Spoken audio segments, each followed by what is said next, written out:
Godzilla Cross Kong: The New Empire just sort of conflicts me.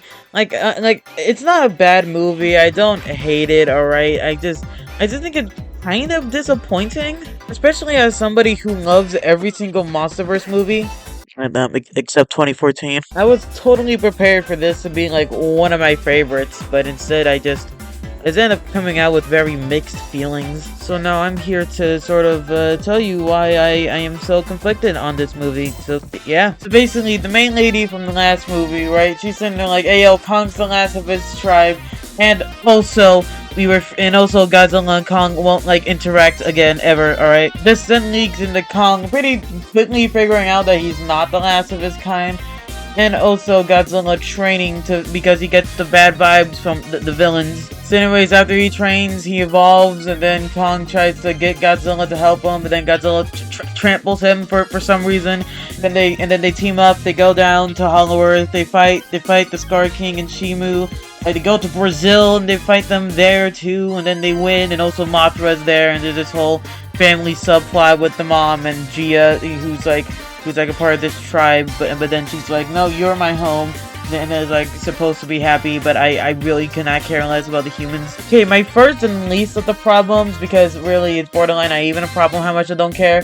The humans aren't interesting in this movie. They serve mainly as exposition and joke machines, and they're fine as that, you know. But for the most part, they're mostly forgettable. They just serve to get stuff done. So yeah, the freaking humans, they're fine, you know. They're alright. It's the kaiju stuff. That's where most of my problems lie. Okay, so number one, Kong. There is way too much Kong in this movie. The movie is called Godzilla Cross Kong, so of course I expect, there to be equal Godzilla and Kong action, you know? This problem also exists in Versus Kong, but to a way lesser extent. Listen, I like Kong, I like his shenanigans, but like, come on. 2 movies in a row where he's the central character and he's overtaking Godzilla? Now, is the Kong stuff bad? No, far from it actually. The Kong stuff is really good. I really like the scene where he trains Suko, the baby monkey, like how to hunt and all that. And also the Scar King introduction is pretty good for Kong's character. And the animation work in these scenes are really good. You can tell exactly what they're thinking with only their facial expressions and like some wars. This also makes me really want a humanless monster movie, I swear to goodness. And this whole Godzilla Kong ratio talk really makes me think about another one of my biggest problems of this movie.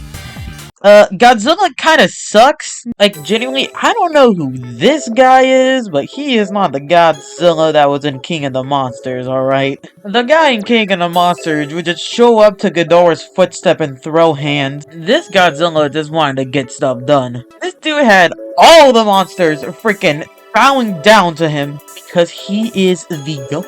And you know what? This Godzilla persisted in Godzilla vs. Kong. The Godzilla in Godzilla vs. Kong hated Kong, alright? He wanted him dead. And even though he was tired, he still went after Mecha Godzilla. Was he gonna lose? Yes, but that was because he was tired from giving it his all against Kong. So what does Godzilla do in Godzilla Cross Kong, huh? Well, simple. He senses the bad vibes from Scar King, so he decides to go train. Killing monsters, sucking up nuclear radiation, you know, the usual. And then with very little challenge at all, he turns super. Then he attacks Kong for no reason? Okay. I thought we already settled this, but alright. Man, Godzilla in this movie is such a waste. I mean, for one, the whole training stuff kind of rubs me the wrong way. The Scar King is the least intimidating villain, and he is easily the weakest, so, like, what do you need to train for him for? Did read somewhere else that Wingard said that Godzilla was training for Shimu, and that she was so cold that Godzilla on his own couldn't fight her. And honestly, that would have been a really cool plot point if they showed it to us. Yeah, as it is now, like, Godzilla just senses bad vibes and then goes and trains. And then I got another problem. I just don't really like Godzilla Evolved that much. He looks cool from a front angle, but on the side, Jesus, stop doing that. Yeah, in my opinion, Godzilla Evolved looks way too skinny. Especially since all of his other features are still as accentuated as ever.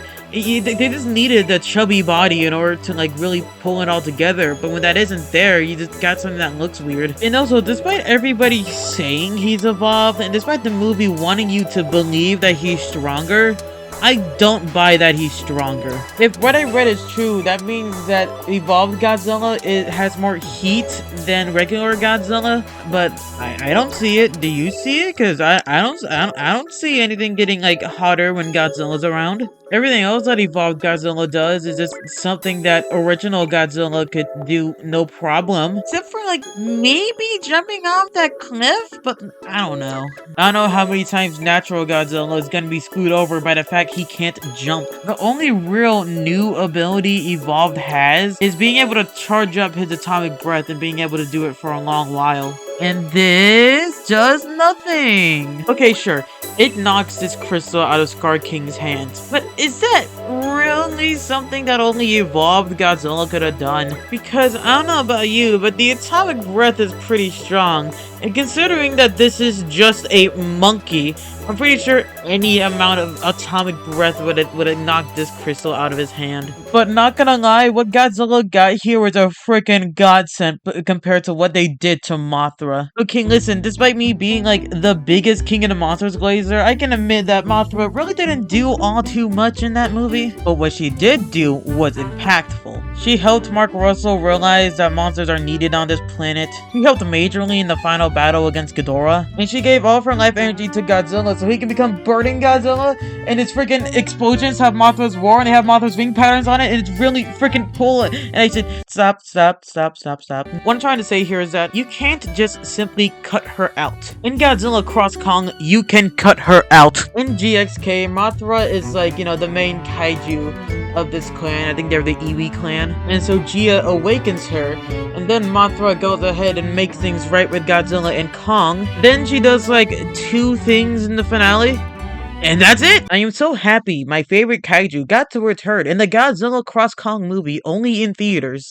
Okay, so like Godzilla didn't need to be in there, Mothra Mega didn't need to be in there, especially since Godzilla and Kong were already like cool, and considering Godzilla agrees with Kong that this is a big threat somehow. And oh my goodness, what did they do to her theme? As a whole, the music in this movie just makes me really sad. The music in Godzilla King of the Monsters is just so freaking good. Remixing old things, bringing in memorable new themes, and overall epicness to the score that is just really unmatched. Even the movie's biggest haters can admit that the soundtrack is really freaking good. It's better than whatever this bullcrap is. What were they thinking? It's just so bland and lifeless and boring. This doubly sucks because Godzilla is known for its good music. All of the movies have amazing soundtracks, except for these 2. Okay, with all that out of the way, I just need to bring up my biggest problem. The Scar King is super lame. So Scar King's whole deal is that he fought Godzilla in the surface world a few years ago, but then Godzilla, he kicked his monkey scrotum, so now he's, down in the Hollow Earth. Now he's trying to get back. Alright, that's his deal. And that sounds genuinely interesting, but what we got is a glorified joke character. He has funny moments, he has funny faces, but that's about it. He's never really threatening like Ghidorah or Mechagodzilla were. Like, look at this. This is Mechagodzilla's like when he comes out, and he is just beating the crap out of Godzilla. And considering Godzilla just beat up Kong, like, yeah, Mechagodzilla is a threat. We gotta get him. Scar King really doesn't have that moment. So he scratches up Kong's arm, but that gets fixed relatively quickly. And it's nowhere near as big as almost beating up the King of the Monsters. In fact, I have full confidence that Godzilla can beat up Scar King by himself.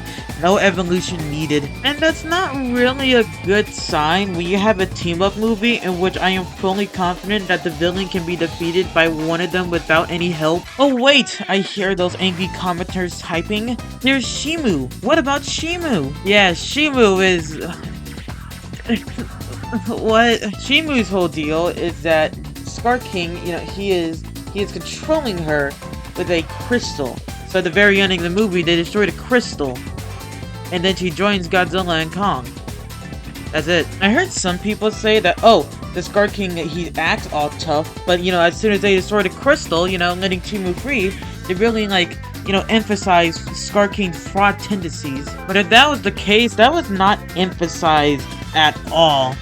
Like, like, Scar King has like 30 seconds of screen time after the crystal was broken. So all Shimo does, really, to me, is de-emphasize Scar King as a villain. The movie says he's a big threat, the advertising said he's a big threat, but in actuality, Scar King just sucks. In fact, do you want to know how bad Scar King is? I had a post with an article that said that Adam Wingard, said that the main villain of this movie would be the most formidable foe yet. Now the comments were like, well, that's a lie. How's a monkey gonna be more, like, formidable than King Ghidorah? And I was sitting there like, guys, this is so obvious.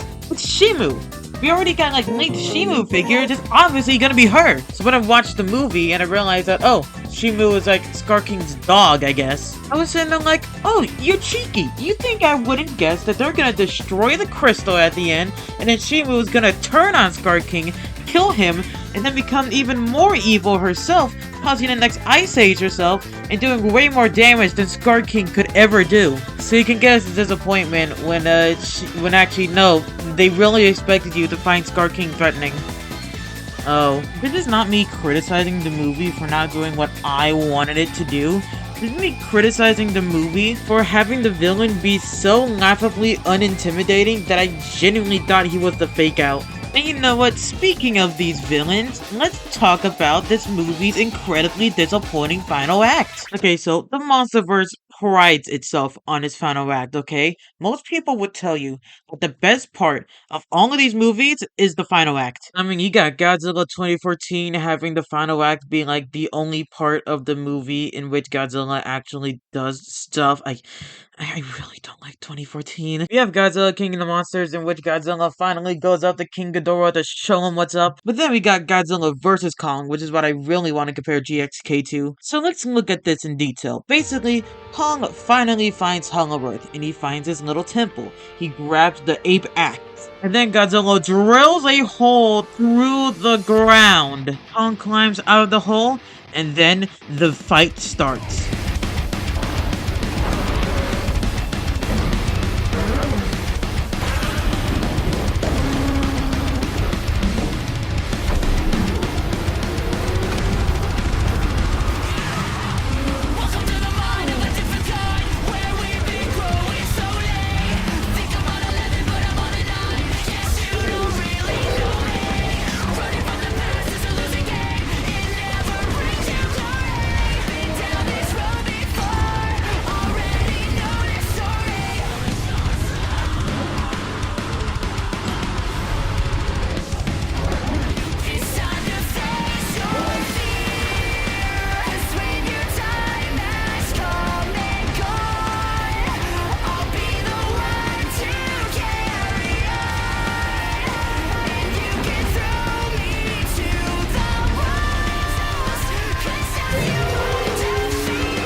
Godzilla scratches up Kong and beats him near to death. However though, while all this was happening, Bernie, Maddie, and this guy, I forgot his name, are uncovering something massive.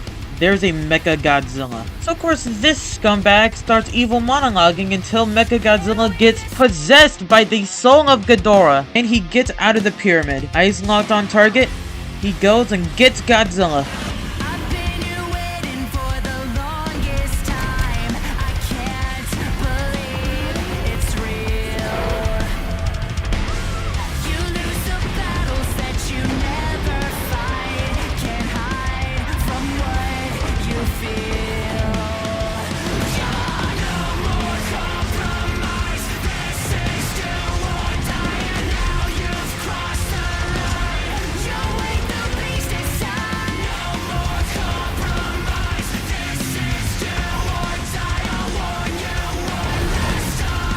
Kong is still laying down on the floor, near death. This is when main guy decides to power up Kong with the ship. After doing that, Gia spills the beans. Godzilla is not the enemy, he is a friend. Go help him, otherwise he will die right now. So Kong decides that he needs to settle their differences and help Godzilla defeat the bigger threat.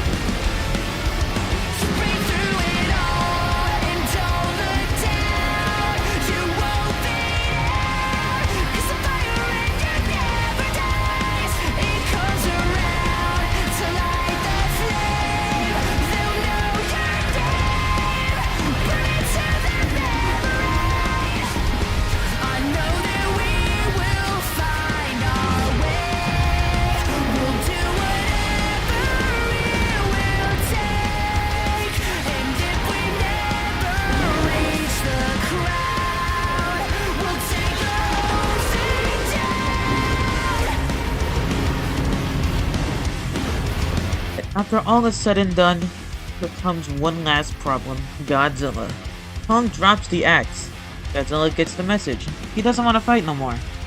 So now, they're on equal ground. Thus ends Godzilla vs. Kong. Hey, that was really freaking nice, actually. It's not like the peak of cinema or anything, but for what it is, it's actually really fun and enjoyable. So let's look at GXK. Okay, so they both go through the portal, and then trailer shot, obviously. Alright, so the fight is on. Godzilla, Kong versus Scar King and Shimu. But oh no, the crystal's touched. Which means now they're like all flippy-dippy gravity. They do this for a few, but then they all go through the portal. Where does this portal take them? Why, to freaking Brazil, of course! Scar King, now finally outside of the Hollow Earth after so many years, decides to finally enact his plan of roaring at people and getting Shimu to create the next Ice Age. Now, there's no, scenes of, Scar King terrorizing people, so we can at least, feel like he's a threat for even a second. Sorry, we got Godzilla and Kong in this movie. We have no time to make the villain any good. Oh, and by the way, the ice in the sky has, no factor in the final battle. None at all. You might as well just forget about it. So anyways, they fight in this surface road, and yep, it is a fight. It's a cool fight. It's kind of hard to make giant monsters fighting not cool, but it's just the same amount of coolness as every other fight in this movie. But yeah, they fight for a little, they break Scar King's, crystal. Shimu kills Scar King, and that's it. That movie's over. Get the end. Yeah, did you notice how short that final battle was? That felt like 5 minutes. Really disappointing, considering that most Monsterverse final fights are usually on the longer side, and they always use that time well. This movie, on the other hand, just feels like it wants to get itself over with. And yeah, sure, none of the Monsterverse movies really have, epilogues or anything. I mean, King of the Monsters literally ends right after Godzilla kills King Ghidorah, but they all have amazing final acts that are just the perfect length. Godzilla Cross Kong really doesn't have that. This movie has supersonic pacing, so it just leads to it wanting to end as soon as possible. They got the trailer shots in, there's nothing more they need to do. Overall, I see why people like it, but for me, I just get really disappointed more than anything. I don't hate the movie. Personally, I would put it above 2014, but overall, it's just okay.